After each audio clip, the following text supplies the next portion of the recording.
Dhe ne nuk e ndajmë dot që Lajfiza është ujti më mirë në Shqipëri në mënyrë të padiskutueshme, që ky tjetri është më i dobët, që ai tjetri është më i dobët, që ai tjetri është më i dobët dhe ai tjetri është garbiç.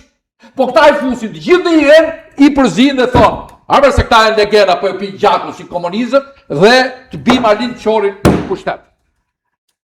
Dhe ju që keni kohë televizive dhe analiza para studentëve, duhet urgjentisht të ndani kategorit e biznesit dhe njerëzit e përkushtuar këtë vend, sepse duhet i riktheni modelit. Kush është modeli mirë këtë vend?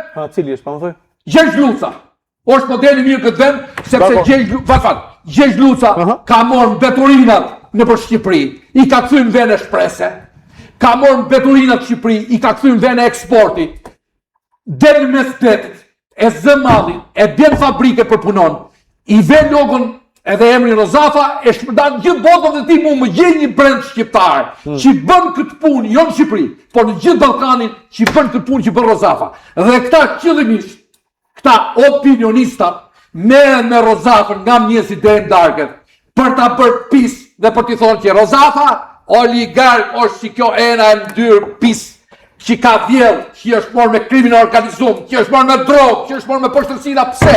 Që janë dy njerëzve të këtij vendi, mos din të ndajnë modelet në këtë vend. Dhe është përgjegjësia juaj si intelektual, që e pedagog, që ti ndash këto gjona e studentëve dhe opinionit publik. Kjo është historia.